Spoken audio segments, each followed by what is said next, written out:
Od kada je Kim Kardashian rekla da je pojela sopstvenu posteljicu nakon porođaja, žene širom sveta kao da se takmiče u tome koja će smisliti gadniji recept za konzumiranje sopstvene placente.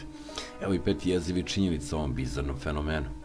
Iako lekari uporno upozoravaju da ne postoji ni jedan dokaz da je konzumiranje placente dobro, ni po majku, ni po dete, naprotiv, izveštaj koji je izdao Centar za kontrolu i prevenciju trovanja kaže da je konzumacija placente besmislena i da može biti opasna za vaše dete. A ako mislite da su stalno upozorenja lekara i njihove molbe upućene ženama da to ne rade besmisleni, razmislite ponovo, jer jedna majka je upravo prešla igricu tako što je napravila čokoladu od svoje posteljice.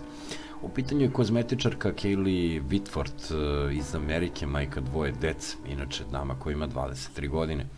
Kaylee, kao i mnoge majke, misli da će konzumiranje posteljice na neki magičan način poboljšati opšte zdravstveno stanje, rešila je da svoju posteljicu pretvori u čokoladu i ceo postupak podeli na Snapchatu sa pratiocima.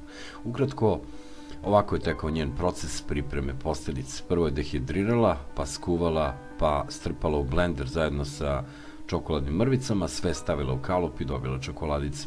Naravno, cela ova kulinarska avantura podigla je veliku prašinu širom interneta. Milioni su pogledali njen postupak pravljenja čokolade od placente i pale su mnoge teške reči. Nemali je broj oni koji su je optužili za čist kanibalizam, a ima i nešto malo pristalica.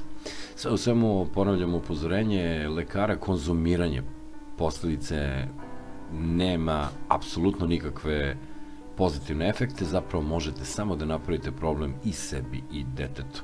Da li je ovde sve potpuno normalno ili se iza svega kriju neke okultne radnje i razlozi, procenite sami.